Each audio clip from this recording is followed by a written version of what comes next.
Welcome to another edition of the Emerging Civil War podcast. I'm Chris Makowski, and joining me today is one of our very newest members, brand spanking new from north of the border, Devon Sommerville. Devon, how are you today? I'm great, Chris. Thanks so much for asking. Delighted to have you with us. So you've been doing some great work for us on the blog, and we brought you in because your work is so strong. And what's it like to be part of the ECW family now? It's been really a positive experience so far. I've really enjoyed just even up to this point in time getting to know different folks on the team who have been, very supportive from the very outset, helping to navigate just the how do you do the basics and getting comfortable with that and opening new doors and new ideas, challenging to take part in different activities and different efforts that everybody here at Emergency War is involved with, and onwards to the next thing. So it's been a really fun experience so far. Fantastic. Now, we're going to talk a little bit about one of your main areas of interest, the Trans-Mississippi Theater, in just a second. But what is it that first got you hooked on the Civil War to begin with? It's a question that I think a lot of people will ask, especially when I'm speaking with folks at national parks or when I'm attending anything to do with the American Civil War or events of that nature. People become aware of it. Of my interest is, well, you're a Canadian. Why are you interested in the American Civil War? And it's been an interest of mine since a very, very young age. And I'm one of that camp of people who can cite that time when they were 5 or 6 years old and they were getting interested in this. And I credit some of that to my grandfather, who was a voracious reader and book collector, particularly of history. He had books on any topic you can imagine, but the Civil War books were on a low shelf and they had a lot of pictures. So sometimes that helps, right? That's the entry point. So I give credit to that. And I also recognize the fact that I'm like a part of what I like to describe of as the centennial echo, the kids of the Ah, kids and the teenagers of the centennial period. And even up here in Canada, we were absolutely exposed to all of that.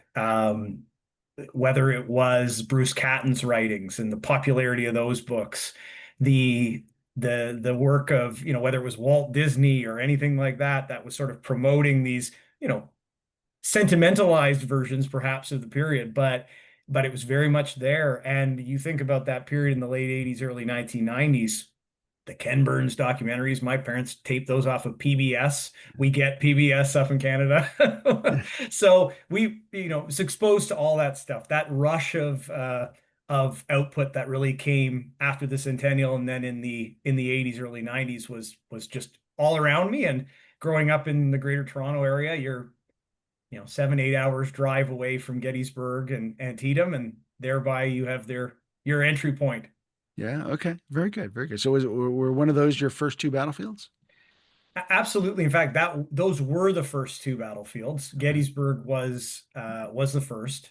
Antietam was sort of tacked on to that trip, and I don't think I quite even understood exactly what it all was at the time. I was still quite young, but went back to Gettysburg multiple times as a kid because of my interest, and then my interest broadened beyond that pretty quickly once I was a older teen and into my 20s, starting to travel more extensively. As a Canadian, our battlefields are all in Europe. There's a Yeah. few from the War of 1812. It's a lot more Yeah. expensive to go to visit those sites of significance as a Canadian. The ones in the US have the benefit of being very accessible by comparison. Yeah. Yeah. Do you have a favorite battlefield that you would put your finger on today? I think that so many of them that I visit, and I have visited quite a few. I'm fortunate in the fact that I've been able to do that and accelerated my ability to do that in the last number of years, is they all have something really unique and special about them. Gettysburg has fond nostalgia. Places like Shiloh and Vicksburg are incredible for all sorts of other reasons. I think Antietam is still the place. If I can choose one place that particularly sings, it would be Antietam. There's just the ability to go back there over and over again and see another layer to that. But by extension, I can't talk highly enough of Wilson's Creek and Pea Ridge. Those are truly incredible battlefields that I think far too many people interested in the subject have been able to visit.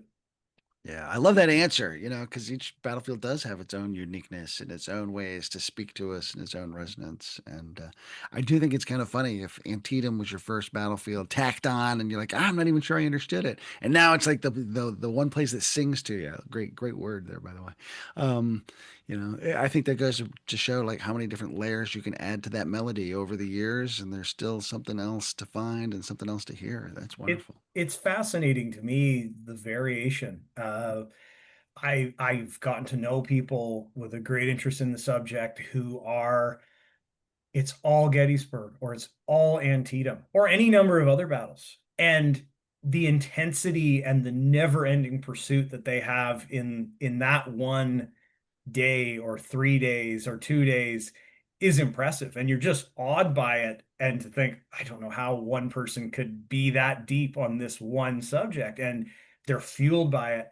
And yet others who just have an incredible variety of interest. They are going in every direction, every kind of layer of the conflict, and they're exploring it. And they might be an inch deep, but they're a mile wide. And I like to feel I'm somewhere in between there. Yeah, yeah.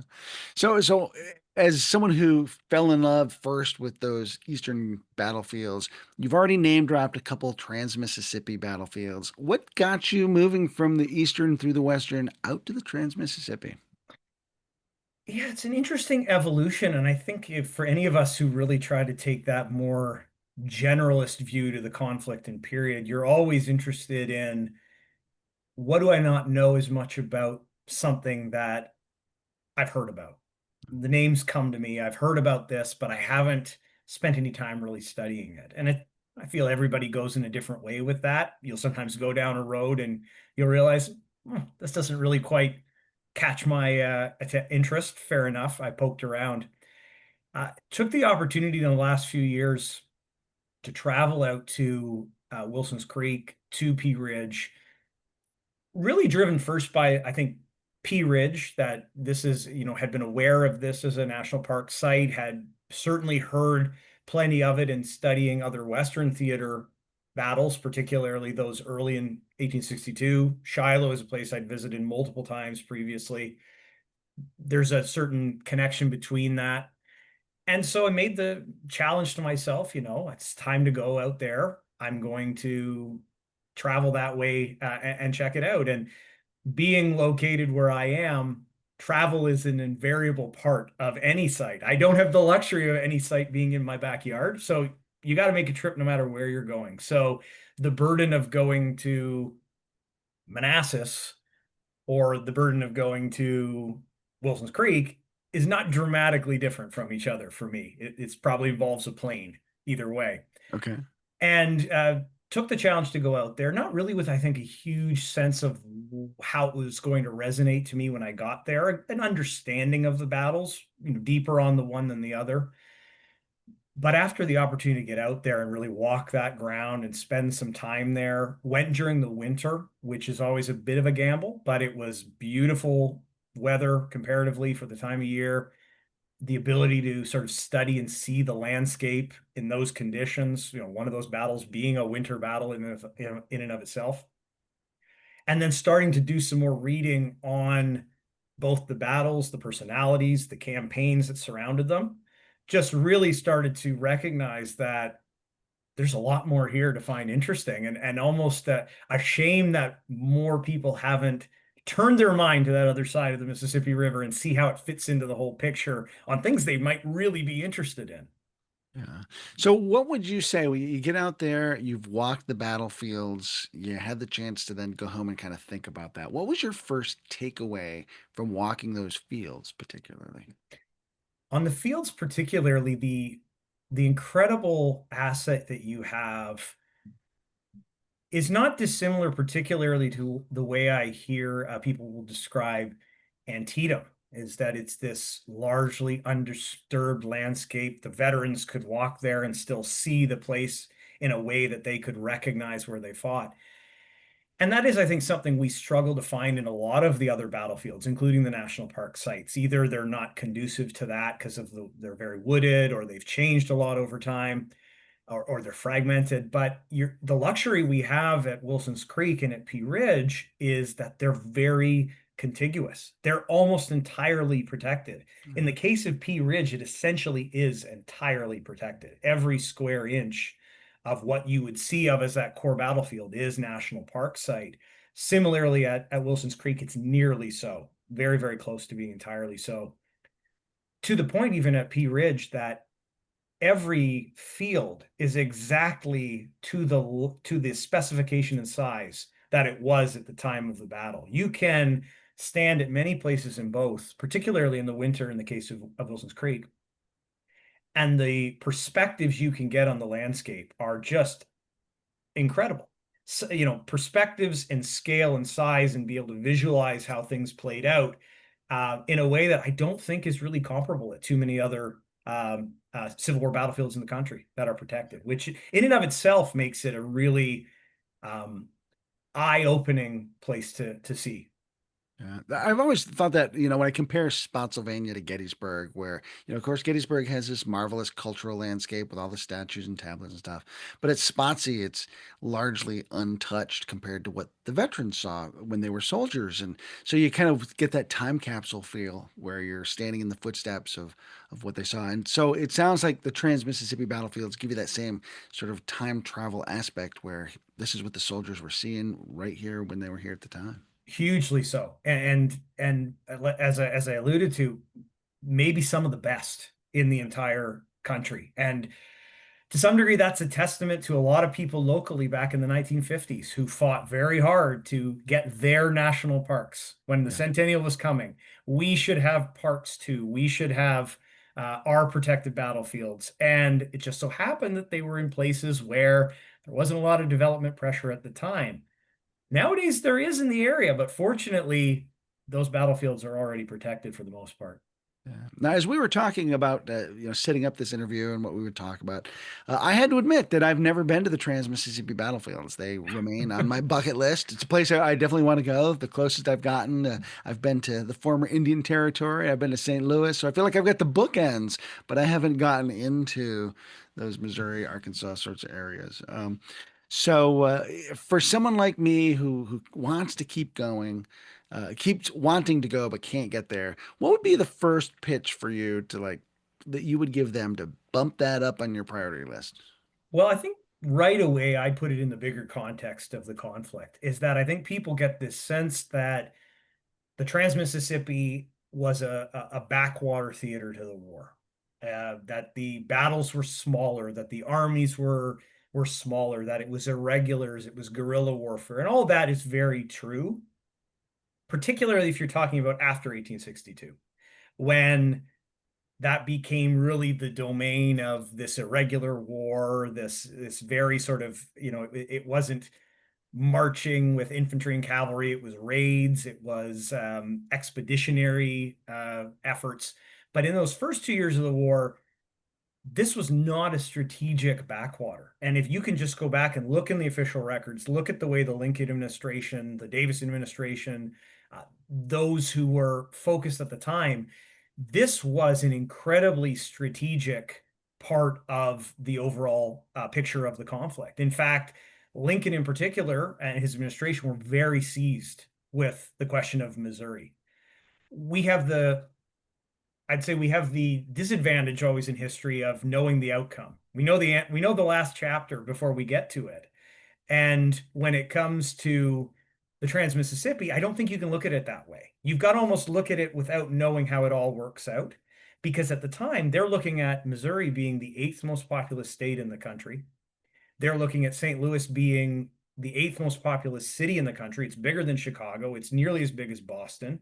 And they're thinking, what happens if that state goes over to the Confederate side? How do we hold the Northwest? What happens to Kentucky? This was a live issue.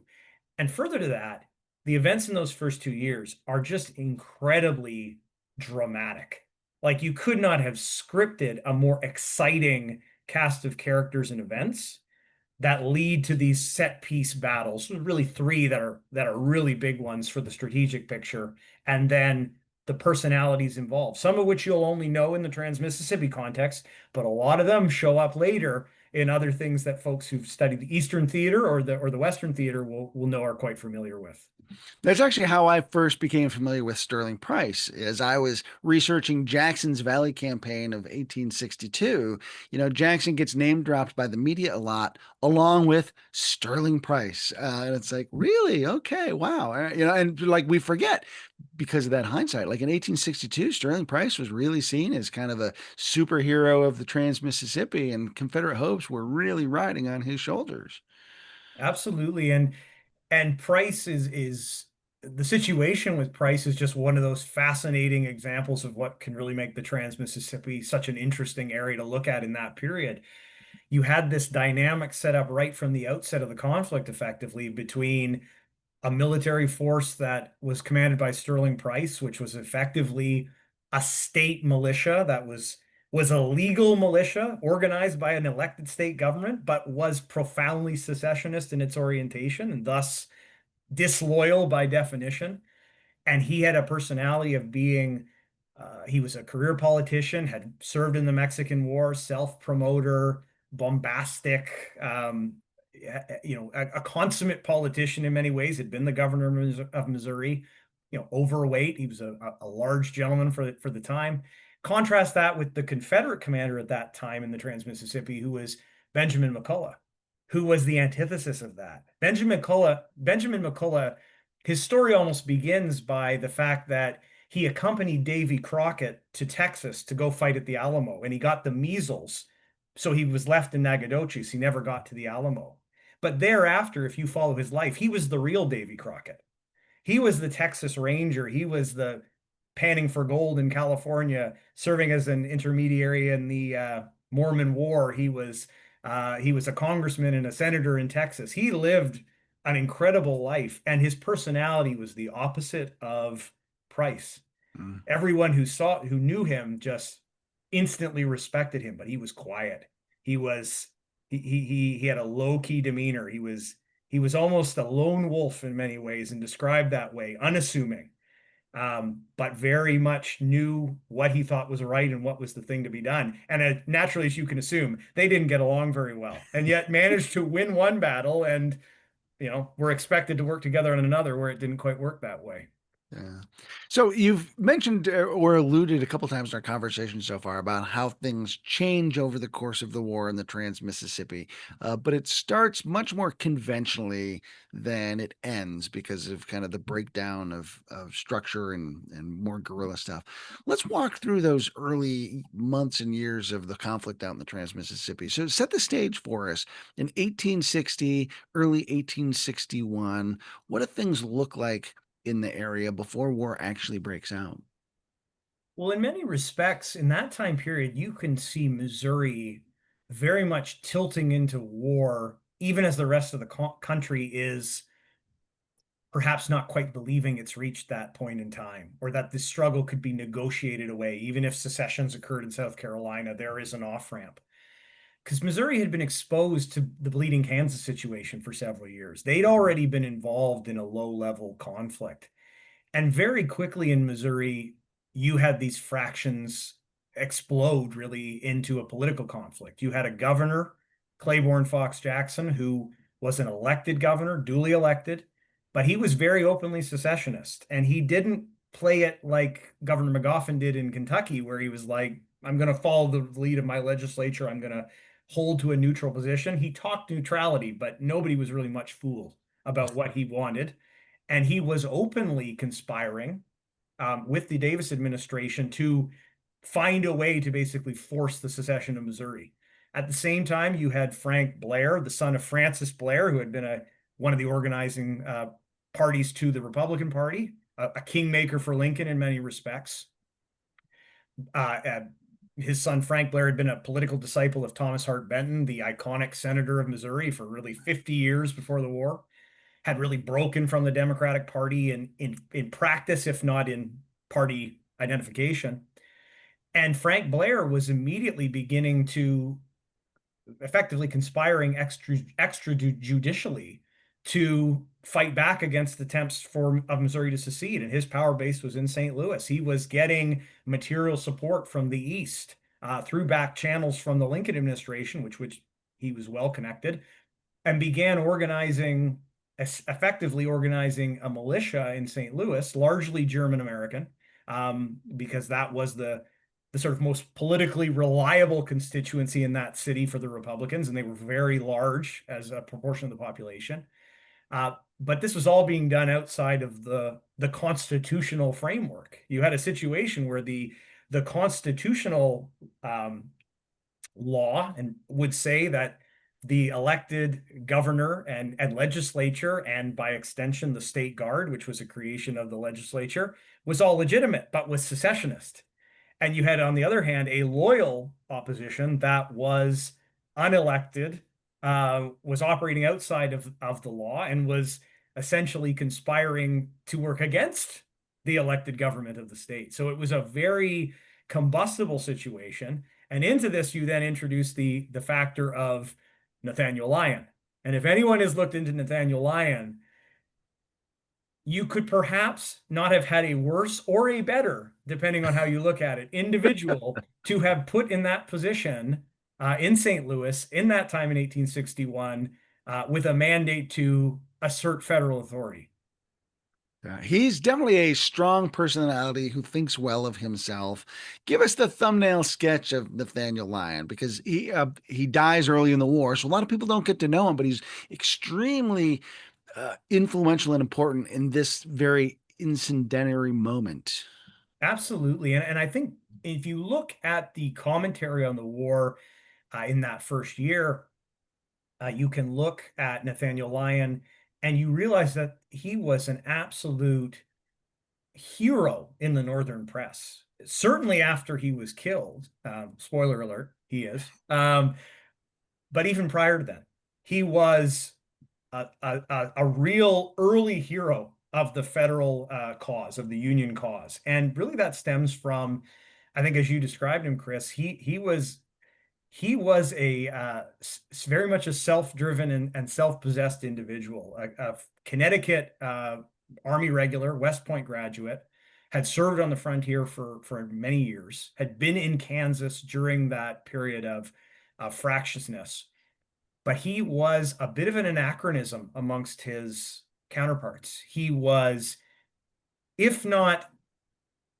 intensely religious in a conventional sense, he was intensely spiritual and moral. He had a very clear sense of what he thought was right and what was wrong, and he was not shy of describing himself as an instrument of God. So Yeah. you see a lot of John Brown type um, uh, ideological layers to Lyon, even if they're not quite the same creature. He was intensely anti-slavery. He was going to wipe that stain from the face of the earth, the stain of slavery and secession, by whatever means he felt necessary to do it. And he was not shy, certainly with an assist from Frank Blair, of usurping what authority he needed to do that, and was not shy about informing those on the other side what he felt was necessary. He famously, it was remarked by participants on both sides in later years, at a meeting in June of between himself and Blair and the Sterling Price and the governor of Missouri, Claiborne Fox Jackson, essentially said to them both, I don't care one whit for anything about your state's rights. I'm paraphrasing here. I will kill, every man, woman, and child in this state before I will stand for any position in opposition to my government. I'm paraphrasing there, but only very loosely. Those You are can read strong the quote. words. Yes. Wow. Well, and I think it also helps him that he has a specific, tangible objective with the arsenal there. Like, here's a building, we've got weapons. This is a manifestation of this more, abstract idea of a federal government. We've got a thing we have to defend. So tell me about how that kind of ties into like his approach to the way he executes his what he sees as his mandate. Well, and really that was in so many ways around a lot of what this swirled, that the arsenal in St. Louis was such an important federal institution at that time. This was one of the major federal arsenals in the country. It had a huge number of weapons in it. And as you can understand and would see from what happened in other parts of the country, the governor in Missouri certainly wanted access or control over that asset, and certainly the federal government was not going to surrender that, and by no extent means was Lyon going to surrender that. And what they did want to do as well was to use the assets in the arsenal to equip the force that Blair and he were organizing, to equip it and organize it out of the arsenal. But it really was actually an incident that happened in relation to another smaller state arsenal in Liberty, Missouri, that really provoked what became known as the Camp Jackson affair, which Mhm. was a state guard encampment on the outskirts of St. Louis that was organizing. And ultimately, the decision was made by Lyon, and certainly in close consult with Frank Blair, to suppress that encampment. And they did that, and they rounded up the state's guardsmen were beginning to organize there and paraded them through the streets of St. Louis, which provoked a riot in which Yeah, like it 28 wasn't people were a it wasn't a killed. quiet keep it down sort of thing.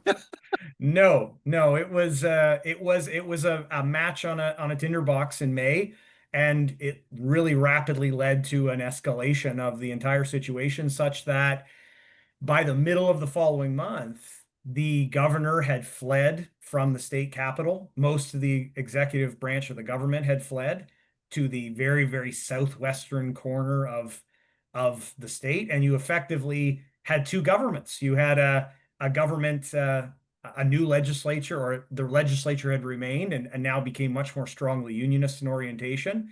And those legislators that fled would later form a rump government called the Neosho government, to basically pass laws in contrast to the established government in Jefferson City. Now, I think that securing St. Louis at that moment, though, I mean, that I don't think that can be understated in its importance for keeping Missouri neutral, as opposed to making it immediately one of those states that secedes. I mean, it's a huge, huge moment. Yeah, absolutely, and I think it goes beyond just Missouri. It was about securing the northern half of the Mississippi River, Yeah. because if you look at the map, of course, St. Louis isn't at the bottom, isn't the crossroads of north and south on the Mason-Dixon line. It provides a direct connection into much of the upper Northwest, and was deeply connected with the economy of states like Illinois, of Wisconsin, Iowa. To have St. Louis and its manufacturing capabilities, its shipbuilding capabilities be on the Confederate side would have been a massively difficult strategic situation for the North at the very outset of the war. Yeah. So, how do events unfold in 1861 then? As now we've got dueling governments, we've got Lyon who has planted his flag in the ground, we've got a lot of strong personalities that are swirling around. How does that all coalesce? Well, Lyon's actions certainly didn't go without notice, because the the population of Missouri, as mentioned, was not insignificant, and there was great divisions within the state in terms of generally how people lined up on this question of union and secession, of loyalty, disloyalty, and it wasn't always even or straightforward. Events and personal impacts would dictate it, but what it did certainly do was Sterling Price was able to sort of raise his banner for all intents and purposes in southwestern Missouri and begin calling the state guard to join him there. And you can read about these trips of secessionist-minded Missourians traveling from all over the state to join him on the Cowskin Prairie, barely across the Arkansas and Oklahoma, what's now Oklahoma, then Indian Territory line.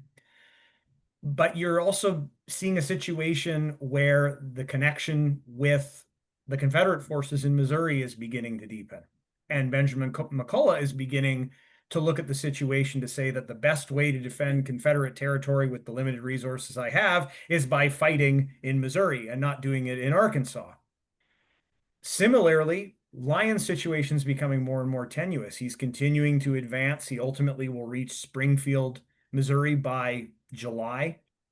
And Springfield itself, the city, even though it was in southwestern Missouri, was considered generally to be a fairly unionist stronghold. It was a much more mercantile orientation. It wasn't as connected with some of the traditional planter-based economy that lines the Missouri River right in the middle of the state. That was the secessionist heartland. It wasn't in the South. It was right in the middle of Missouri. That was the old Daniel Boone country that the planters from Kentucky had gone and settled there. But in many ways, things are becoming harder and harder for Lyon. His army is shrinking. His men are their enlistments are running out. These are short-term, 3 month, 6 month enlistments. They're running out. Men are going home. So his force is getting smaller at the same time as his opponents are getting larger. He's on a very tenuous supply line. This is the constant story of the first 2 years of conventional war in Missouri and Arkansas. There's no river supply. It's the Telegraph Road. There's the one Wow. military road running from Fort Smith, Arkansas to Rolla, Missouri. That's your supply line. It's the only reliable road in that part of the country. But it's hard to haul supplies in that size to maintain large armies. So his supplies are stretched. And he really makes the call. I have to take the offensive because my situation's only going to worsen. Their situation's getting stronger. Can we strike them before they can strike us? In between this time, John Fremont, another valley name you may recall, has been given departmental command, which was an ill-considered decision that we won't get into now. But what was frustrating to Lyon was he was withholding reinforcements. He did have more units coming and organizing and prepared to serve in the field, but he was not sending those down to Springfield. He was holding them back. So Lyon's situation was desperate, and he made a desperate gamble as a result, which led to the Battle of Wilson's Creek. So walk us through that battle. I'm sure most Civil War folks have heard the name Wilson's Creek. Probably couldn't tell you what happened there, though, other than maybe they might know that Lyon was killed. But other than that, Wilson's Creek probably an enigma to most folks. And that's probably been one of the most enjoyable parts of diving deeper into this period in the Trans-Mississippi is that in addition to having an incredible national park at Wilson's Creek, which is such a huge asset for people to visit, it's got to be one of the most interesting smaller battles, but in terms of its consequence on the larger conflict. I think what people also don't recognize about it was how incredibly bloody it was. This was not a minor skirmish. The size of the forces involved were not large, but the proportion of casualties was huge among the infantry at Wilson's Creek. And there was a considerable amount of cavalry on both sides. So you always have to control for that a little bit. Among the infantry on the Union side, the casualties were 40%. Wow.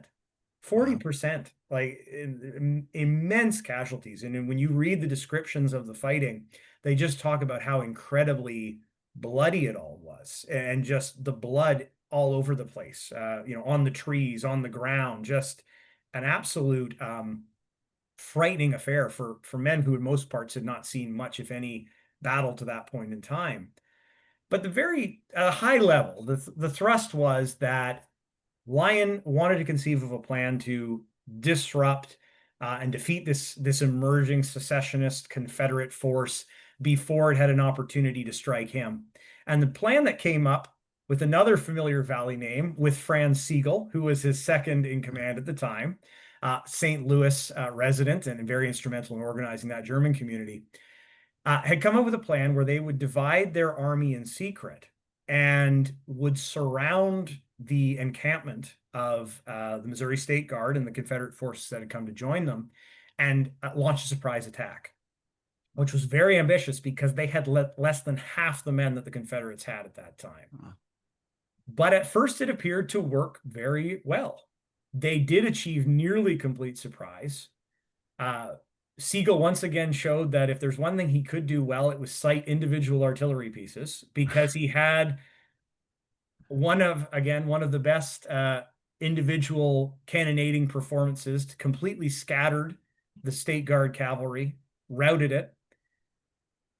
Lyon's forces were advancing at the same time. The Confederates were aware that they were being attacked on both sides. But then things started to go adrift. The Confederates counterattacked against Sigel, who did not prepare his men well to receive it. And after a horrible surprise and resulting casualties, his force was largely routed, which left Lyon and his larger portion of the force to really fight the battle out in isolation. So what became a surprise attack became a dogged defense. But it was nevertheless a very successful defense by the Federals. The Confederate force repeatedly attacked what became known as Bloody Hill, attacked the Federals that were posted there, the cannons and the artillery that the Federals had there as well, and inflicted very substantial casualties on their Confederate attackers, while at the same time absorbing quite significant ones themselves.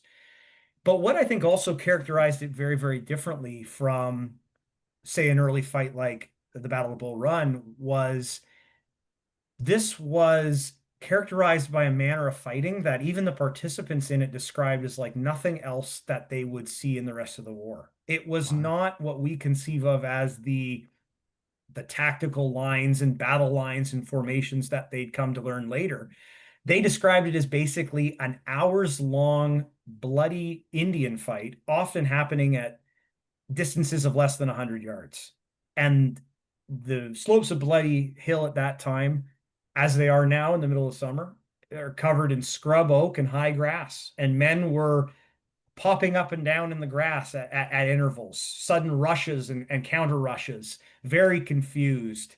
Uh, but also it speaks to the tenacity of incredibly inexperienced and ill-trained volunteers and in some cases regulars who hadn't seen a lot of combat, who nevertheless fought for hours. And neither side, even though the Federals would ultimately retreat after Lyon was killed and their supplies were nearly exhausted, the veterans of that fight never believed they lost. Mm. They could ne they were when they went home, they were all celebrated as heroes in their hometowns. They were very aware about how people felt about Bull Run. They read the newspapers. That's not how the veterans of Wilson's Creek from the northern side were received. And from the southern side, it was seen as a great victory and celebrated throughout the South. Yeah. And how is it that Lyon gets killed in the course of battle? Really, it was, I think, a testament to the dealing with an inexperienced force where he had to really lead through force of personality. He was on horseback, riding to and from the length of his line, motivating, encouraging his men, really leading from the front because they had to see him if he was going to keep them positioned there, and was wounded repeatedly throughout the fight. And then late in the morning, there was a really amidst the second major attack on Bloody Hill by the Missouri State Guard. He was struck again, and his aide at the time asked him if he was injured, and he said, "Yes, I am," and almost instantly died. Instantly fell. Um, it was very quickly known among the men on Bloody Hill that he had been killed, um, but they did not. The federal forces did not begin retreating at that point. They continued fighting. His body would be kept at the Ray House, which is still on the battlefield in a rear bedroom there, and then ultimately would be buried or would be transported back by the Confederates through the lines to Springfield to the Union, and then a very famous at the time procession across the entire North to mourn the fallen hero back to his final resting place, which is in Connecticut today. So after his death, that creates a bit of a leadership vacuum on the northern side. On the southern side, Sterling Price comes out as a big war hero. So how do both sides deal with the aftermath of the battle, and how do they recover?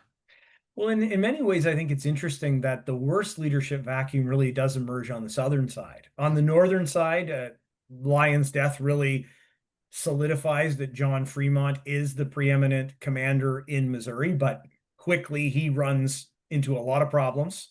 Uh, John Fremont was a very well known to Americans before the war. At that time in the conflict, he was the third highest ranking general in the Army, largely on the basis of his reputation as opposed to his exploits. He was politically very well connected, had run for the as a Republican candidate in 1856 unsuccessfully. He was married to his wife Jessie Benton was Thomas Hart Benton's daughter. He was close to the Blair family, but soon after ensconcing himself in St. Louis, he seemed to run afoul of almost everybody. Corruption was rife in the department. There was a lot of ineptitude, and perhaps the death knell for him was issuing orders that effectively said that the slaves of rebel Missourians were to be freed. So essentially, emancipation before the Emancipation Proclamation. And at that time, that was far ahead of where the Lincoln administration was. And the warnings came swiftly through the Blairs from Kentucky and elsewhere that if that policy was allowed to stand, Missouri and Kentucky would fall. The border states would fall. And ultimately, the Lincoln administration made the determination that Fremont was out, Henry Halleck was in, and Halleck would have, as many folks would know, would have an instrumental part in that early part of the Mississippi Valley campaigns. But he largely delegated the Missouri and Arkansas theater at that time to a general, Samuel Curtis, who was the definition of competent but not a self-promoter. And Yeah. perhaps that was his greatest detriment, was that he didn't like to play the political game that advancement in the army required. He just liked to quietly do his job and stick to that. On the Confederate side, you had this challenge that out of Wilson's Creek, Sterling Price is incredibly emboldened. Recruits are flooding into the Missouri State Guard. He's ready to advance to Jefferson City, retake the capital, and then on to St. Louis. And perhaps the more realist perspective of Benjamin McCulloch is you can do that, but you'll never get there because he's looking at a tenuous supply situation, a disorganized and undertrained force, and a federal force that's gaining in strength by the day. And I think in there lie many of the seeds of their falling out in a more profound way. Price will make an attempt. He will go far into the state, gathering recruits all the way. But ultimately, he is going to be forced to fall back and retreat into Arkansas and can't really hold that army together any longer. Meanwhile, it's clear that McCulloch and Price cannot work together. They will not work together. Their communication is broken down completely. And Jefferson Davis realizes he needs to solve this problem by putting somebody in place over top of both of them. In part, this is solved by giving Price a Confederate commission, which he hasn't had at this point in time. He's been a state general. He has not been a major general in the Confederacy, which is what they've dangled out there to have him do that. They cycle through a number of names. They started with Harry Heath, who didn't want the job. Others were considered, and ultimately they land on Earl Van Dorn, who will show up in other contexts later, but this is where he really gets his start in the conflict. West Pointer, vainglorious to put it mildly, a parvenu as well, a ladies' man, an excellent man at the point of a spear, not necessarily the individual you want to be in charge of doing all the planning and the logistics and the organization that goes into being successful. But ultimately, this is going to, in the early winter of 1862, lead to another confrontation. A federal force that is creeping further and further south into Arkansas, and a Confederate force determined to stop them before they reach the Arkansas River. And thus Pea Ridge. So Pea again, another Ridge. name most people will be like, I get it. I've heard of Pea Ridge. I don't know what happened. Or they maybe might know Elkhorn Tavern, but that might be it. That might be it. So give us the quick rundown there. Well, in many ways, Pea Ridge is probably the most strategically consequential battle of the first 2 years in the Trans-Mississippi, in terms of how the strategic picture would look from there out. And in many ways, it's probably about as big of a battle in terms of the forces engaged as you could actually sustain with the logistics of Missouri and Arkansas at that time. I mentioned about the Telegraph Road or the Wire Road. That was the supply line for both armies looking to move up and through the Ozark Plateau, which is incredibly rugged, very difficult to traverse. It really limited their ability to supply their forces, to keep them fed, keep them clothed. It's a constant challenge. But in that winter, they ultimately the Confederate force under Van Dorn begins to go on the offensive. They move north, pressing back the federal force under Curtis that had reached really the what we now would call sort of the Bentonville, Fayetteville area in northwestern Arkansas, started pressing them backwards through a series of ravines in northern Arkansas, just on the other side of the state line with Missouri. And Curtis built a very impressive series of fortifications along something called the Little Sugar Creek.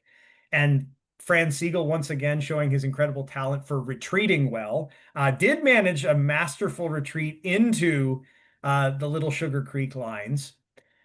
But what came from this, and to the advantage and the knowledge of the Confederate force, was there was a road called the Bentonville Detour that actually was able to completely bypass the Little Sugar Creek fortification. And the Union force was largely unaware of its existence, or at least its potential as a route to bypass them. There was some early foresight, almost incidental, by one Union general, Grenville Dodge, to build some obstructions along portions of the road. But generally speaking, they were not anticipating that the Confederates would come from that direction. So to their surprise, the next day, there was reports of activity behind their lines. Another familiar name for people who know the Western Theater, Peter Osterhaus, was sent up there to go see what was going on. Entered into a field in the battlefield that became known as Pea Ridge, and was stunned to see an entire Confederate heavy cavalry brigade arrayed in the fields and infantry behind it. Effectively, what had happened is there's two hills on the battlefield, conveniently called Big Mountain and Little Mountain, and the Bentonville Detour goes around the Big Mountain. But because of those obstructions that had been built by Grenville Dodge, the second half of the Confederate force under McCulloch was frustrated with how slowly the State Guard under Price were moving, and decided they'd bypass that. They take another road, the Ford Road, that went between the Big Mountain and the Little Mountain. Both of these roads connect onto the Wire Road. The idea being we will get behind Curtis's force and cut off his supply line, and thus we will isolate him from his ability to fight. But because of that happenstance and Osterhaus noting what had happened, the Federals begin a delaying action to begin to engage McCulloch's force, force it to take battle before it's reached the position to rejoin Price on the Wire Road. And that really kicks off the Battle of Pea Ridge, which starts very much off as the Union force realizing it has been completely bypassed and is now having to fight its way back to restore its line of retreat, which has been completely severed by the Confederate forces under Sterling Price, who've already reached that Wire Road. And the events will quickly start to go off the rails from there. So, uh, what are the implications of Pea Ridge? Because you talk about it as the most significant strategic conflict in the early part of the Trans-Mississippi. What makes that end up being so significant? Well, I think it does a few things very quickly.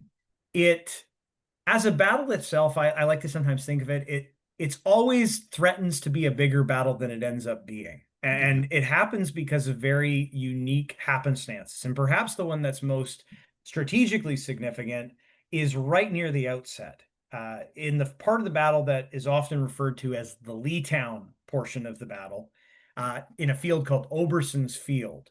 And this is really where Osterhaus's delaying force has retreated. The infantry is starting to come up, and McCulloch is beginning to advance his forces to engage the Federals.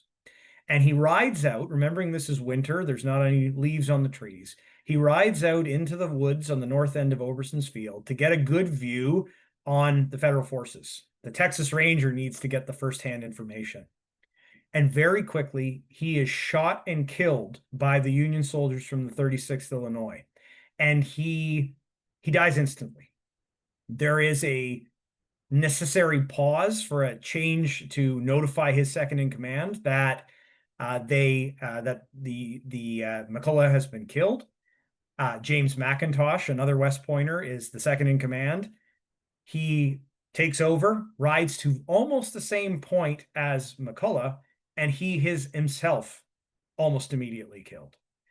So aside from what that does to the battle itself, which completely changes the character of at least how half of the Confederate force will fight the battle, is it takes away one of those driving leaders in the Trans-Mississippi Theater. I, I I have often felt that you want to avoid the what ifs, but I think that the survival of Benjamin McCullough introduces a lot of very interesting strategic what ifs that the Confederacy never again really has a great answer for in the Trans-Mississippi until Richard Taylor comes later in the war and kind of brings an operational level structure back to the forces there. What it also does is the failure of the Confederates, and ultimately it is a failure. It is a clear federal victory against all odds at times. Tenacious federal defense, tremendously hard fighting, and then spectacular artillery work by Franz Sigel on the second day, once again, changes the entire course of the fight and will ultimately lead to a situation that will see a dramatic change in the Confederate situation in the Trans-Mississippi, literally within days of the retreat from Pea Ridge. Wow. So now you say, you like to avoid the what ifs, but I don't. I love to dig into those. Just not to answer them because, of course, they're all unanswerable. But I think that helps us understand the implications of that moment because McCullough does have that really strong reputation as a leader, someone that people really look up to. So when you take that off the board, obviously that vacuum that results is going to have some major implications. And it's interesting to me that people, oh, what if Stonewall Jackson hadn't got a shot? Or what if Albert Sidney Johnson had survived? But I don't hear the Ben McCullough question as much. And maybe that's just because it's the Trans Mississippi and people overlook it. But uh, how would you rate his loss in the grand scheme of the war?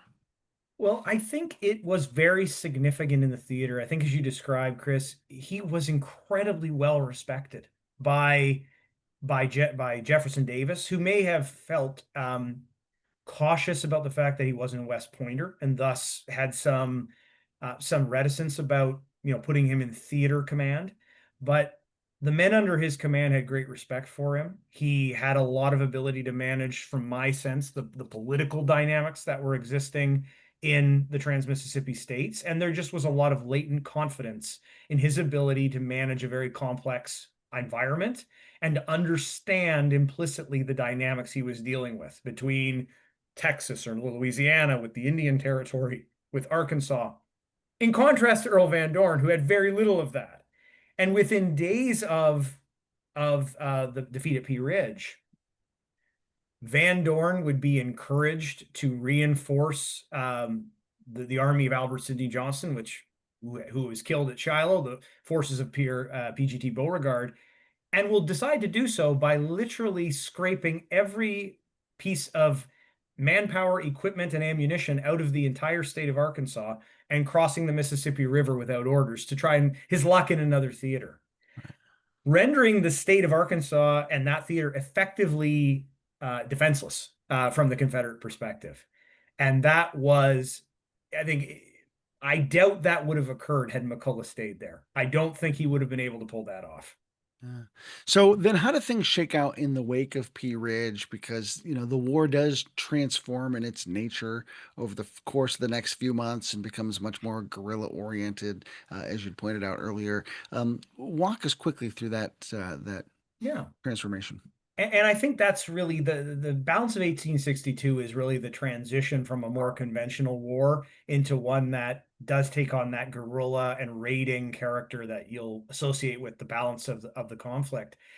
In the aftermath of what Van Dorn does, ultimately there's a recognition and powerful voices in Arkansas saying we are defenseless, and ultimately that's what leads to Thomas Hindman being sent there from Beauregard's army to sort of bring shape to that. Hindman was from Arkansas, a very close friend of Patrick Cleburne. They had effectively were good friends in Helena, Arkansas before the war. And he came into a situation that he looked at it as complete chaos. Even the civil authority was effectively broken down, and then proceeded to execute what must be one of the most incredible organizational feats of the entire war. He took a state that had no military force and raised through rigorous enforcement of the conscription laws, raised tens of thousands of men. I believe it was upwards of 25,000 within a matter of months. Was not only that, built an entire infrastructure for supply, for wagons, for uniforms, for repair, for every type of manner of equipment that an army would need in situ in Arkansas, making the assumption we can't rely on resupply from Richmond. We can't rely on resupply from further east. We have to do as much as we can here domestically. And willing to impress and take what he needed and to rule by diktat for all intents and purposes was so effective that it naturally, as much as it gave reassurance to the regular people in the state, raised the ire of the elites of Arkansas, who ultimately impressed on Davis that Hindman was out of control and he needed to be supervised. And that's what led to Theophilus Holmes being appointed as his superior. And frankly, they worked fairly well together. They generally seem to get along. William Shea's done a great book around that period of the war, and generally looked in deeply into their relationship, and it seems to have generally been productive, at times strained, or at times some poor decisions made. But ultimately, Hindman is motivated to go on the offensive, to once again push back the federal forces that are completing an incursion in Arkansas, and to really try and to push back. And in that, he really does plant the seeds for the guerrilla fight to come.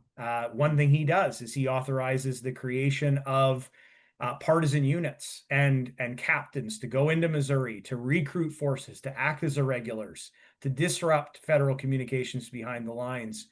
And even as the fight will his campaign will culminate at Prairie Grove in early December with a defeat, the seeds of that guerrilla irregular conflict in Missouri and Arkansas would continue for the rest of the war. And the federal government would never really have a great handle on it till the war was almost over. Wow. Wow. Well, we'll get you back on to talk a little bit more about how this evolves throughout the rest of the war, but want to be sensitive to our time here. Uh, I'm sure that, this is an area that you continue to explore and learn about and enjoy and stuff. What's next on the horizon for you as you continue your explorations of the Trans-Mississippi? Well, I think what is really a fascinating thing to study, aside from spending more time in the state on those incredible battlefields, and really encourage everyone who has an opportunity to go do that, make that effort. It is well worth your time. Is to really study more, even about the unique structure and forces that fought that conflict in 61 and 62. The army that Lyon had it at Wilson's Creek was an army that would never exist again. Those regiments largely were gone by the end of that campaign, but they would be full of names and faces that you will hear about at other times in the conflict, almost an incubator of talent in other theaters. Similarly, the Missouri State Guard is just a very interesting anachronism. One thing that can make a battle like Pea Ridge confusing is you'll read in a line or a study about something that the 3rd Missouri Confederate did. And you'll have to ask, well, which of the 3rd Missouris that were at Pea Ridge are we talking about here? Because there was a 3rd Missouri Regiment of the Confederates, there was a 3rd Missouri Brigade, and there was also still a 3rd Missouri State Guard Division, all fighting at the same battle, all taking significant casualties, all playing an important role. So it's a very uniquely anachronistic creature that some people have spent a lifetime studying. I don't think they ever got to the bottom of it. Yeah. Devin, I've appreciated the chance to dip my toes in this. If I never get the chance to get to the bottom of it myself, this has been a great introduction. I appreciate you taking some time with us. It's been a pleasure, and love to chat more with everybody involved in emerging civil war, and looking forward to continuing to explore all kinds of different topics over the years ahead. Well, thanks for being with us and thanks for your great work. I'm Chris Mikowski for Devon Sommerville. Thanks for being with us today. We'll see you online and on the battlefield.